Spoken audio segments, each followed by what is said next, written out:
ನಮಸ್ಕಾರ ಸ್ನೇಹಿತರೆ, ನಾನು ಹನುಮಂತ್ ಮಾಗಿ. ನೀವೆಲ್ಲ ಬಿಗ್ ಬಾಸ್ನ ನೋಡ್ತಾ ಇದ್ದೀರಿ. ಅದರಲ್ಲಿ ಅಶ್ವಿನಿ ಗೌಡ ಆಗಿರ್ಬೋದು, ಜಾನ್ವಿ ಆಗಿರ್ಬೋದು, ಈ ಇಬ್ಬರ ಮೂರ್ಖರ ಕಿತಾಪತಿಯನ್ನು ಕೂಡ ನೀವು ನೋಡ್ತಾ ಇದ್ದೀರಿ ಅಂತ ಅಂದ್ಕೊಳ್ತೀನಿ.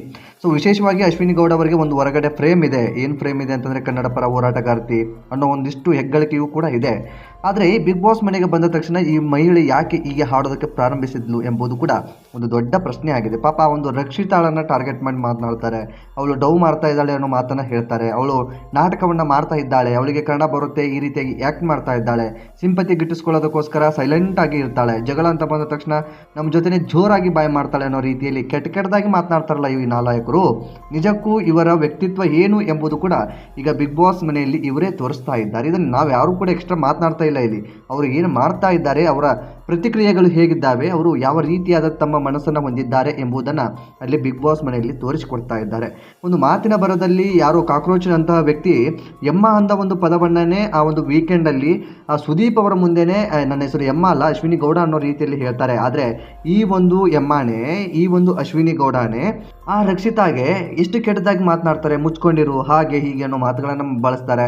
ಸೊ ಇವ್ರಿಗೆ ಯಾರು ಮಾತನಾಡೋ ಹಾಗಿಲ್ಲ, ಆದರೆ ಇವರು ಹೇಗೆ ಬೇಕಾದರೂ ಮಾತನಾಡಬಹುದು ಅನ್ನೋ ಮನಸ್ಥಿತಿಗೆ ಇವರು ಬಂದುಬಿಟ್ಟಿದ್ದಾರಾ ಎಂಬ ಒಂದು ಪ್ರಶ್ನೆ ಸಹಜವಾಗಿ ಕಾಡುತ್ತೆ. ಇನ್ನು ಪ್ರೆಸ್ ಮೀಟಲ್ಲೂ ಕೂಡ ನೀವು ಗಮನಿಸಿದ್ದೀರಿ ಅನ್ಕೊಳ್ತೀನಿ. ಪ್ರೆಸ್ ಮೀಟಲ್ಲೂ ಕೂಡ ವೈಯಕ್ತಿಕವಾಗಿ ಟಾರ್ಗೆಟ್ ಕೂಡ ರಕ್ಷಿತನ ಮಾಡ್ತಾರೆ. ಅದೇ ರೀತಿಯಾಗಿ ಪ್ರೆಸ್ ಮೀಟಲ್ಲಿ ಏನು ಆಗಬೇಕು ಎಂಬುದು ಅಥವಾ ಪ್ರೆಸ್ ಮೀಟ್ನ ಉದ್ದೇಶ ಏನು ಎಂಬುದನ್ನು ಕೂಡ ಇಲ್ಲಿ ಮರೆತು ಬಿಡ್ತಾರೆ. ಏನೆಲ್ಲ ಆಯಿತು ಎಂಬುದನ್ನು ಕೂಡ ನೀವು ಗಮನಿಸಿದ್ದೀರಿ ಅನ್ಕೊಳ್ತೀನಿ. ಇನ್ನು ಪ್ರೆಸ್ ಮೀಟ್ ಮುಗಿದ ಮೇಲೆಯೂ ಕೂಡ ಜಾನ್ವಿ ಆಗಿರ್ಬೋದು, ಅಶ್ವಿನಿ ಗೌಡ ಆಗಿರ್ಬೋದು, ಇನ್ನೊಂದು ಅಶ್ವಿನಿ ಅವರಾಗಿರ್ಬೋದು, ಸೊ ಎಲ್ಲರೂ ಕೂಡ ಅವಳ ಬಗ್ಗೆನೇ ಚರ್ಚೆ ಮಾಡ್ತಾರೆ. ನೋಡಿ ಆಗಂದ್ಲು ಹೀಗಂದ್ಲು ಅನ್ನೋ ರೀತಿಯಲ್ಲಿ.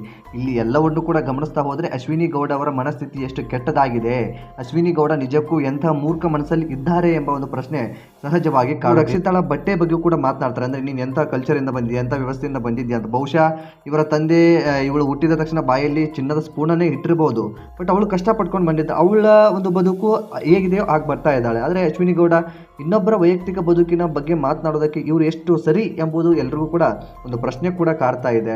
ಎಲ್ಲರೂ ಕೂಡ ಈಗ ಸದ್ಯಕ್ಕೆ ಅಶ್ವಿನಿ ಗೌಡ ಫೈನಲಿಸ್ಟ್ ಆಗಿಲ್ಲ ಅಂತಂದಿದ್ರೆ ಬಹುಶಃ ಅಶ್ವಿನಿ ಗೌಡಗೆ ಒಂದಿಷ್ಟು ಜನ ವೋಟ್ ಕಡಿಮೆ ಕೂಡ ಮಾಡ್ತಾ ಇದ್ದಾರೆ. ಅಭಿಮಾನಿಗಳು ಕೂಡ ಅವರಿಗೆ ವೋಟ್ ಹಾಕೋದಕ್ಕೆ ಒಂದು ಸ್ವಲ್ಪ ಹಿಂಜರಿತಾ ಇದ್ದಾರೆ ಅನ್ನೋ ರೀತಿಯಲ್ಲಿ ಭಾಸವಾಗ್ತಾ ಇದೆ. ಏನೇ ಇರಲಿ, ಒಂದು ವ್ಯಕ್ತಿತ್ವದ ಆಟಕ್ಕಾಗಿ ಒಳಗಡೆ ಹೋಗಿದ್ದಾರೆ. ಅವರ ವ್ಯಕ್ತಿತ್ವ ಎಂಥದ್ದು ಎಂಬುದು ಇಡೀ ಜಗತ್ತೇ ನೋಡ್ತಾ ಇದೆ. ಒಂದು ಬಿಗ್ ಬಾಸ್ ಅಂತ ರಿಯಾಲಿಟಿ ಶೋ ಇದೆಯಲ್ಲ, ಆ ರಿಯಾಲಿಟಿ ಶೋನ ಸಾಕಷ್ಟು ಜನ ನೋಡ್ತಾ ಇರ್ತಾರೆ. ಆ ಒಂದು ಕನ್ನಡದ ಹೆಮ್ಮೆಯ ಬಿಗ್ ಬಾಸ್ ಶೋ ಅಂತ ಹೇಳಿದ್ರು ಕೂಡ ತಪ್ಪಾಗಲಿಕ್ಕಿಲ್ಲ. ಅಂತ ಒಂದು ದೊಡ್ಡ ರಿಯಾಲಿಟಿ ಶೋಗೆ ಹೋಗಿ ತಮ್ಮ ವ್ಯಕ್ತಿತ್ವನ ಪ್ರದರ್ಶನ ಮಾಡಿ ಅಂತ ಹೇಳಿದ್ದಾರೆ. ಸೊ ನಿಜವಾಗಿಯೂ ಅವರು ವ್ಯಕ್ತಿತ್ವವನ್ನೇ, ತಮ್ಮ ವ್ಯಕ್ತಿತ್ವ ಹೇಗಿದೆ ಹೊರಗಡೆ ಎಂಬುದನ್ನು ಈಗ ಆ ಒಂದು ಮನೆಗಳಲ್ಲಿ ಹೊರಗಡೆ ಹಾಕ್ತಾ ಇರುವಂಥದ್ದು. ಅದರಲ್ಲೂ ಆ ಒಂದು ಬಾಲಕಿ ಮೇಲೆ ಹಾಕ್ತಾ ಇದ್ದಾರಲ್ಲ, ನಿಜಕ್ಕೂ ಇನ್ನು ಅವರ ಒಂದು ಏಜಿನ ಮಗ ಇದ್ದಾನೆ, ಆ ರಕ್ಷಿತಾ ಏಜಿನಂತಹ ಮಗ ಕೂಡ ಅವರಿಗಿದ್ದಾನೆ. ಇನ್ನೇನು 4-5 ವರ್ಷ ಕಳೆದ್ಬಿಟ್ರೆ ಒಂದು ರೀತಿಯಲ್ಲಿ ರಕ್ಷಿತಾ ಮತ್ತು ಅವರ ಮಗ ಇಬ್ಬರು ಕೂಡ ಒಂದೇ ಏಜಲ್ಲಿ ಆಗ್ಬಿಡ್ತಾರೆ. ಅಂತ ಒಂದು ಮಗಳ ಏಜಿನ ಒಂದು ಹುಡುಗಿಗೆ ಟಾರ್ಗೆಟ್ ಮಾಡಿ ಮಾತನಾಡ್ತಾರೆ, ಮುಗ್ಧತೆಯನ್ನು ಆ ರೀತಿಯಾಗಿ ಟೀಕೆ ಮಾಡ್ತಾರೆ, ಅವರಿಗೆ ಹೇಗೆ ಬೇಕೋ ಹಾಗೆ ಮಾತನಾಡ್ತಾರೆ.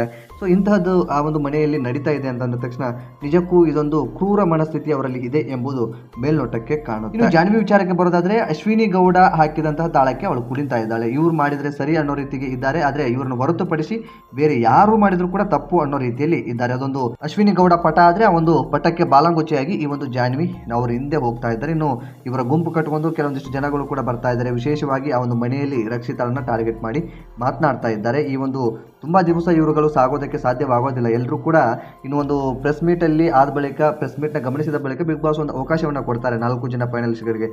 ಕಾಕ್ರೋಚ್ ಅವರಿಗೆ ಆಗಿರ್ಬೋದು, ಅಶ್ವಿನಿ ಅವ್ರಿಗೆ ಆಗಿರ್ಬೋದು, ಮಾಳು ನಿಪ್ನಾಳ್ ಕೂಡ ಆಗಿರ್ಬೋದು, ಅದೇ ರೀತಿಯಾಗಿ ಇನ್ನೊಂದು ಫೈನಲಿಸ್ಟ್ಗೆ 4 ಜನರು ಕೂಡ ಅವಕಾಶವನ್ನು ಕೊಟ್ಟಿರ್ತಾರೆ. ಇದರಲ್ಲಿ ಯಾರನ್ನ ನೀವು ಶೇಪ್ ಮಾಡ್ತೀರಾ ಅನ್ನೋ ಮಟ್ಟಕ್ಕೆ. ಒಂದು ವೇಳೆ ಯಾರನ್ನ ಮನೆಯಿಂದ ಕಳಿಸ್ತೀರಿ ಅಂತ ಅಂದಿದ್ರೆ ಅದಕ್ಕೆ ಮುಲಾಜಿಲ್ಲದೆ ಇವರೆಲ್ಲರೂ ಕೂಡ ಸೇರಿಕೊಂಡು ಆ ಒಂದು ರಕ್ಷಿತಾಳನ್ನೇ ಕಳಿಸ್ತಾ ಇದ್ರು. ಇದರಲ್ಲಿ ಯಾವುದೇ ರೀತಿಯಂಥ ಅಭ್ಯಂತರವಿಲ್ಲ. ಆದರೆ ರಕ್ಷಿತಾ ಅಲ್ಲಿ ಕರೆಕ್ಟಾಗಿ ಮಾತನಾಡಿದ್ಲು. ಇದೆಲ್ಲ ಇಲ್ಲಿ ಬಂದಿದ್ದೀವಿ ಅಂದ ತಕ್ಷಣ ನಮಗೆ ಯಾವ ರೀತಿಯಾಗಿರುತ್ತೋ ನಮ್ಮ ವ್ಯಕ್ತಿತ್ವನ ನಾವು ಕಳೆದುಕೊಳ್ಳೋದಕ್ಕಾಗಲ್ಲ.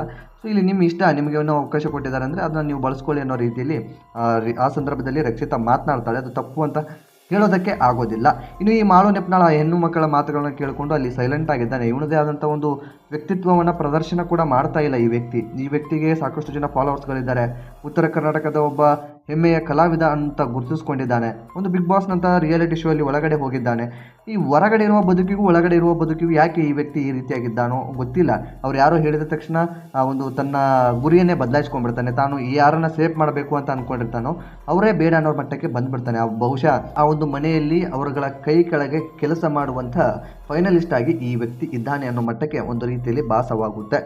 ಇನ್ನು ಕಾಕ್ರೋಚ್ ಸುದ್ದಿ ಬಗ್ಗೆ ಮಾತನಾಡೋದಕ್ಕೆ ಆಗೋದಿಲ್ಲ ಬಿಡಿ. ಆ ಒಂದು ವ್ಯಕ್ತಿ ಹೊರಗಡೆಯಿಂದ ಒಳಗಡೆ ಹೋಗಬೇಕಾದಾಗ ಮಾತನಾಡಿರೋದೇ ಬೇರೆ, ಒಳಗಡೆ ಹೋಗಿ ಅಲ್ಲಿ ಇರುವಂತಹದ್ದೇ ಬೇರೆ. ಯಾವಾಗ ಒಂದೊಂದು ಸಾರಿ ನಾನು ಹಾಯಾಗಿ ಕಾಣಿಸ್ಬೇಕು ಅನ್ನೋ ರೀತಿಯಲ್ಲಿ ಏನೇನೋ ಮಾತನಾಡಕ್ಕೆ ಹೋಗ್ತಾನೆ. ಆ ಒಂದು ಮಾತಿನ ಬರದಲ್ಲಿ ತಾನೇ ಲೋ ಆಗಿ ಕಾಮಿಡಿ ಪೀಸ್ ಆಗಿ ಆ ಒಂದು ಬಿಗ್ ಬಾಸ್ ಮನೆಯಲ್ಲಿ ಇದ್ದಾನೆ. ಇವರ ಹೆಸರು ಏನಾದರೂ ನಾಮಿನೇಟ್ ಆಗ್ತಾ ಇದ್ದರೆ, ನಾಮಿನೇಟೆಡ್ ಇದ್ದಿದ್ರೆ ಖಂಡಿತವಾಗಿ ಈ 4 ಜನರಲ್ಲಿ ಒಬ್ಬರು ಖಂಡಿತವಾಗಿ ಹೊರಗಡೆ ಬರ್ತಾ ಇದ್ರು. ಇನ್ನು ಸಿಂಪತಿಯಿಂದ ಈ ಮಾಳು ನಿಪ್ನಾಳ್ಗೂ ಕೂಡ ಕೆಲವೊಂದಿಷ್ಟು ಓಟ್ ಬಂದಿದೆ. ಅಂದರೆ ಅಭಿಮಾನಿಗಳು ಓಟನ್ನು ಮಾಡಿದ್ದಾರೆ. ಇವರು ಒಂದು ಬಿಗ್ ಬಾಸ್ ಮನೆಯಲ್ಲಿ ಇರುವ ಕಾರಣದಿಂದಾಗಿ, ಬಿಗ್ ಬಾಸ್ ಮನೆಯಲ್ಲಿ ಇವರು ಆಟ ಆಡ್ತಾ ಇದ್ದಾರೆ ಎಂಬ ಒಂದು ಕಾರಣದಿಂದಾಗಿ ಇವರಿಗೆ ವೋಟ್ ಹಾಕಿದವರಿಗಿಂತ ಇವರು ನಮ್ಮ ಉತ್ತರ ಕರ್ನಾಟಕದವರು ಅನ್ನೋ ಒಂದು ಕಾರಣದಿಂದಾಗಿ, ಅಥವಾ ಇವರು ನಮ್ಮ ಒಂದು ಹೆಮ್ಮೆಯ ಕಲಾವಿದ ಅನ್ನೋ ಕಾರಣದಿಂದಾಗಿ ಅವರಿಗೆ ವೋಟ್ಗಳನ್ನು ಹಾಕಿದ್ದಾರೆ. ಆದರೆ ಅವರು ಮೇಲ್ನೋಟಕ್ಕೆ ಆ ಒಂದು ಬಿಗ್ ಬಾಸ್ ಮನೆಯಲ್ಲಿ ಇಲ್ಲಿವರೆಗೂ ಕೂಡ ಅಷ್ಟು ಹಾಯಾಗಿ ಕಾಣಿಸ್ಕೊಂಡಿಲ್ಲ. ಕಾಕ್ರೋಚ್ ಸುದ್ದಿ ಫೈನಲಿಸ್ಟ್ ಆಗೋದಕ್ಕೆ ಒಂದು ಗೇಮಲ್ಲಿ ಆರಂಭದಲ್ಲಿ ಕಾಣಿಸ್ಕೊಂಡ್ರು, ಆ ಒಂದು ಗೇಮ್ ವಿನ್ ಮಾಡಿಕೊಟ್ರು. ಅಲ್ಲಿ ಒಂದು ಚೂರು ಬಿಟ್ಟರೆ ಅದಾದ ಬಳಿಕ ಆ ರೀತಿಯಾದಂಥ ಹೈಲೈಟಲ್ಲಿ ಯಾವ ಕಾರಣಕ್ಕೂ ಕಾಣಿಸ್ಲಿಲ್ಲ. ಮಾತುಗಳನ್ನು ಕೂಡ ಅತಿ ಹೆಚ್ಚಾಗಿ ಮಾತನಾಡೋದಿಲ್ಲ.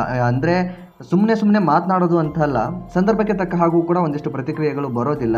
ಸೊ ಭಾಷೆಯ ಕಾರಣಗಳನ್ನು ಹೇಳ್ತಾರೆ, ಇಲ್ಲಿನ ಜನಗಳ ಕಾರಣಗಳನ್ನು ಹೇಳ್ತಾರೆ, ಇನ್ನೇನೇನೋ ಕಾರಣಗಳನ್ನು ಹೇಳ್ಕೊಂಡು ಆ ಒಂದು ವ್ಯಕ್ತಿ ಆ ಮನೆಯಲ್ಲಿದ್ದಾರೆ. ಯಾವುದು ಸರಿ ಯಾವುದು ತಪ್ಪು ಅನ್ನೋದಕ್ಕಿಂತ ತಮ್ಮ ವ್ಯಕ್ತಿತ್ವ ಹೇಗಿದೆ ಆ ಒಂದು ವ್ಯಕ್ತಿತ್ವವನ್ನು ಒಂದಿಷ್ಟು ತೋರಿಸ್ಕೊಳ್ಬೇಕಾಗುತ್ತೆ. ಸೈಲೆಂಟಾಗಿ ಇದ್ದು ಮತ್ತು ಆ ಒಂದು ಫೈನಲಿಸ್ಟ್ ಆಗಿದ್ದಾರೆ, ಆ ಕಾರಣದಿಂದಾಗಿ ಇವ್ರ ಬಗ್ಗೆ ಮಾತನಾಡ್ತಾ ಇದ್ದಾರೆ. ಉಳಿದವ್ರ ಬಗ್ಗೆ ನಾನು ಯಾಕೆ ಮಾತನಾಡ್ತಾ ಇಲ್ಲ ಅಂತಂದರೆ, ಅವರು ಇನ್ನೂ ಫೈನಲಿಸ್ಟ್ ಆಗಿಲ್ಲ. ಈಗಾಗಲೇ ಗ್ರ್ಯಾಂಡ್ ಫಿನಾಲೆ ಕೂಡ ಆಗ್ತಾ ಇದೆ. ಗ್ರ್ಯಾಂಡ್ ಫಿನಾಲೆ ಕೂಡ ಫಸ್ಟ್ ಗ್ರ್ಯಾಂಡ್ ಫಿನಾಲೆ ಮಾಡ್ತಾ ಇದ್ದಾರೆ. ಸೊ 3ನೇ ವೀಕಲ್ಲಿ ಈ ಒಂದು ಗ್ರ್ಯಾಂಡ್ ಫಿನಾಲೆ ಕೂಡ ನಡೀತಾ ಇದೆ. ಹೇಗಿರುತ್ತೆ ಎಂಬುದು ಎಲ್ಲರಿಗೂ ಕೂಡ ಕುತೂಹಲ ಇದೆ. ಆ ಒಂದು ಗ್ರ್ಯಾಂಡ್ ಫಿನಾಲೆಗೆ ಈ 4 ಜನಗಳು ಕೂಡ ಆಯ್ಕೆಯಾಗಿದ್ದಾರೆ. ಇದರಲ್ಲಿ ವಿನ್ನರ್ ಪಾಯಿಂಟ್ಸನ್ನು ಗುರುತಿಸ್ತಾರಾ, ಹೇಗಿರುತ್ತೆ ಎಂಬುದು ಕೂಡ ಎಲ್ಲರಿಗೂ ಕುತೂಹಲದಿಂದ ಇರುವಂಥ ವಿಚಾರ.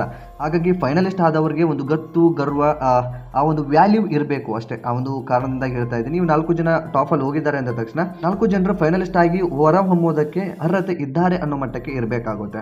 ಅದನ್ನು ಹೊರತುಪಡಿಸಿ ಅರ್ಹತೆ ಇಲ್ಲದವರೆಲ್ಲರೂ ಕೂಡ ಅಲ್ಲಿ ಹೋಗ್ಬಿಟ್ಟು ಕೂತ್ಕೊಂಡು ಇದು ಮಾಡೋಕ್ಕೆ ಆಗಲ್ಲ. ಯಾಕಂತಂದರೆ ಇವರಿಗೆ ಹೋಲಿಕೆಯನ್ನು ಮಾಡಿದರೆ ಸಾಕಷ್ಟು ಜನ ಒಂದು ಫೈನಲಿಸ್ಟ್ ಆಗೋದಕ್ಕೆ ಅರ್ಹತೆ ಇದ್ದಂತಹ ವ್ಯಕ್ತಿಗಳು ಕೂಡ ನಾಮಿನೇಟ್ ಆಗಿ ಇವತ್ತು ಪರಿಸ್ಥಿತಿಯಲ್ಲಿ ಇದ್ದಾರೆ. ಈಗ ನಾಮಿನೇಟ್ ಆಗಿರ್ತಕ್ಕಂಥ ಜಾನ್ವಿಯನ್ನು ಕೂಡ ಇವರು ಸೇಫ್ ಮಾಡ್ತಾರೆ. ಈ ಮಾಳು ನಿಪ್ನಾಳ್ ಆಗಿರ್ಬೋದು, ಇವರು ಅಶ್ವಿನಿ ಗೌಡ ಆಗಿರ್ಬೋದು, ಇವರೆಲ್ಲರೂ ಸೇರಿಕೊಂಡು ಅವಳು ಮಾಡ್ತಾರೆ. ಸೊ ಇದಕ್ಕೆ ಸಂಬಂಧಪಟ್ಟ ಹಾಗೆ ಟೀಕೆ ಟಿಪ್ಪಣಿಗಳೆಲ್ಲವೂ ಕೂಡ ಮನೆಯಲ್ಲಿ ನಡೀತಾ ಇರುತ್ತೆ, ಅದು ಬೇರೆ ವಿಚಾರ. ಇನ್ನು ಗಿಲ್ಲಿ ಬಗ್ಗೆ ಹೇಳೋದಕ್ಕಾಗಲ್ಲ. ಗಿಲ್ಲಿಯು ಕೂಡ ಸಾಕಷ್ಟು ಯಾರಿಗೆ ಯಾವ ರೀತಿಯಾಗಿ ಉತ್ತರವನ್ನು ಕೊಡಬೇಕು ಆ ರೀತಿಯಾದಂಥ ಉತ್ತರವನ್ನು ಕೂಡ ಕೊಡ್ತಾನೆ. ಬಿಗ್ ಬಾಸ್ ಮನೆಯಲ್ಲಿ ಆ ಒಂದು ವ್ಯಕ್ತಿ ಎಂಟರ್ಟೈನ್ಮೆಂಟನ್ನು ನೀಡ್ತಾ ಇದ್ದಾನೆ ಒಂದು ತಕ್ಕ ಮಟ್ಟಿಗೆ. ಸೊ ಕೆಲವೊಂದಿಷ್ಟು ಜನರ ಕಾಲು ಹೇಳ್ಕೊಂಡು ಯಾವ ರೀತಿಯಾಗಿ ಎಂಟರ್ಟೈನ್ಮೆಂಟ್ ಕೊಡಬೇಕು ಆ ರೀತಿಯಾಗಿ ಕೊಡ್ತಾ ಇದ್ದಾನೆ. ಆ ಒಂದು ಮಾತನ್ನು ಕೂಡ ಹೇಳ್ತಾನೆ, ಇಲ್ಲಿ ನಮ್ಮ ವ್ಯಕ್ತಿತ್ವವನ್ನು ಹೊರತುಪಡಿಸಿ ನಾವು ಬೇರೆ ರೀತಿಯಲ್ಲಿ ಪ್ರೂವ್ ಮಾಡ್ಕೊಳ್ಳೋದಕ್ಕೆ ಆಗೋದಿಲ್ಲ. ಇಲ್ಲಿ ನಮ್ಮ ವ್ಯಕ್ತಿತ್ವ ಹೇಗಿರುತ್ತೋ ಹೊರಗಡೆ ಅದನ್ನು ನಾವು ಪ್ರೂವ್ ಮಾಡ್ಕೋತೀವಿ. ನಾವು ಯಾವುದನ್ನು ನಂಬಿ ಒಂದು ತುತ್ತು ಅನ್ನ ತಿಂತೀವೋ ಅದನ್ನು ನಾವು ಬಿಟ್ಟು ಕೊಡೋದಕ್ಕೆ ಆಗೋದಿಲ್ಲ.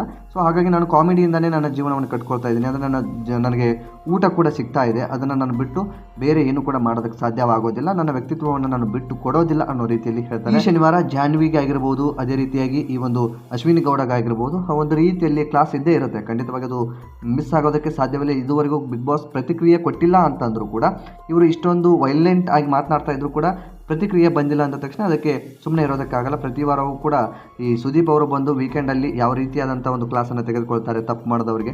ಸೊ ಆ ರೀತಿಯಾದಂಥ ಒಂದು ಕ್ಲಾಸ್ ಖಂಡಿತವಾಗಿಯೂ ಅಶ್ವಿನಿ ಗೌಡಗೆ ಅಂತೂ ಖಂಡಿತವಾಗಿ ಕಟ್ಟಿಟ್ಟ ಬುದ್ಧಿ ಅಂತ ಹೇಳಿದ್ರು ಕೂಡ ತಪ್ಪಾಗಲಿಕ್ಕಿಲ್ಲ. ಅಶ್ವಿನಿ ಗೌಡ ಈ ಒಂದು ವಾರ ಮಾಡಿರ್ತಕ್ಕಂಥ ಕಿತಾಪತಿ ಯಾರು ಕೂಡ ಒಪ್ಕೊಳ್ಳೋದಕ್ಕೆ ಸಾಧ್ಯವಿಲ್ಲ. ಹಾಗಾಗಿ ಅವ್ರಿಗೆ ಯಾರಾದರೂ ಮಾತನಾಡಿದರೆ ತಪ್ಪು ಅಂತ ಬಿಂಬಿಸ್ತಾರೆ. ಆದರೆ ಅವರು ಯಾರಿಗೆ ಏನು ಬೇಕಾದರೂ ಮಾತನಾಡಿದ್ರು ಅದು ಸರಿ ಅನ್ನೋ ಮಟ್ಟಕ್ಕೆ ಅವರ ಮನಸ್ಥಿತಿ ಇದೆ. ಸೊ ಇದಕ್ಕೆ ತಕ್ಕ ಪಾಠವನ್ನು ಕಿಚ್ಚ ಸುದೀಪ್ ಕಲಿಸ್ತಾರೆ. ತಕ್ಕ ಪಾಠವನ್ನು ಹೇಳ್ತಾರೆ ಅಂತ ಹೇಳ್ಬೋದು. ಒಂದು ವೇಳೆ ಹೇಳಿಲ್ಲ ಅಂದರೆ ಜನಗಳು ಕೂಡ ಖಂಡಿತವಾಗಿಯೂ ಮುಂದಿನ ದಿನದಲ್ಲಿ ಅದರ ಪರಿಣಾಮವನ್ನು ಕೂಡ ತೋರಿಸ್ತಾರೆ, ಅದು ಬೇರೆ ವಿಚಾರ. ಸೊ ಈ ಒಂದು ರೀತಿಯಲ್ಲಿ ಈ ರೀತಿಯಾದಂಥ ಒಂದು ಬಿಗ್ ಬಾಸ್ ಎಪಿಸೋಡಲ್ಲಿ ಈ ಒಂದು ವಾರ ನಿಜಕ್ಕೂ ಯಾರಿಗೂ ಕೂಡ ಇಷ್ಟ ಆಗದೇ ಇರುವಂಥ ವ್ಯಕ್ತಿಗಳು ಯಾರಾದರೂ ಇದ್ದರೆ ಅದು ಅಶ್ವಿನಿ ಗೌಡ ಅವರನ್ನು ಹೊರತುಪಡಿಸಿ ಜಾನ್ವಿ. ಈ ಇಬ್ಬರು ಕೂಡ ಈ ಒಂದು ವಾರ ಯಾರಿಗೂ ಕೂಡ ಇಷ್ಟ ಆಗಿಲ್ಲ ಅಂತಲೇ ಹೇಳಿದ್ರು ಕೂಡ ತಪ್ಪಾಗಲಿಕ್ಕಿಲ್ಲ. ಈ ಒಂದು ಬಿಗ್ ಬಾಸ್ ಬಗ್ಗೆ ನಿಮ್ಗೇನು ಅನಿಸುತ್ತೆ ಸ್ನೇಹಿತರೆ, ಕಾಮೆಂಟ್ ಬಾಕ್ಸಲ್ಲಿ ಮೆನ್ಷನ್ ಮಾಡಿ. ಇವರ ಬಗ್ಗೆ ನಿಮ್ಮ ಅಭಿಪ್ರಾಯ ಏನು ಎಂಬುದನ್ನು ತಪ್ಪದೇ ತಿಳಿಸಿ. ಸ್ನೇಹಿತರೆ, ನೀವೇನಾದರೂ ಮೊದಲ ಸಲ ನಮ್ಮ ಚಾನಲ್ ನೋಡ್ತಿದ್ರೆ ಈ ಕೂಡಲೇ ಸಬ್ಸ್ಕ್ರೈಬ್ ಮಾಡಿ. ಹೆಚ್ಚಿನ ವಿಡಿಯೋಗಳಿಗಾಗಿ ನೋಟಿಫಿಕೇಶನ್ ಬೆಲ್ ಐಕನ್ ಕೂಡ ಕ್ಲಿಕ್ ಮಾಡಿಕೊಳ್ಳಿ. ಮತ್ತು ಮುಂದಿನ ವಿಡಿಯೋದಲ್ಲಿ ಸಿಗೋಣ. ನಮಸ್ಕಾರ.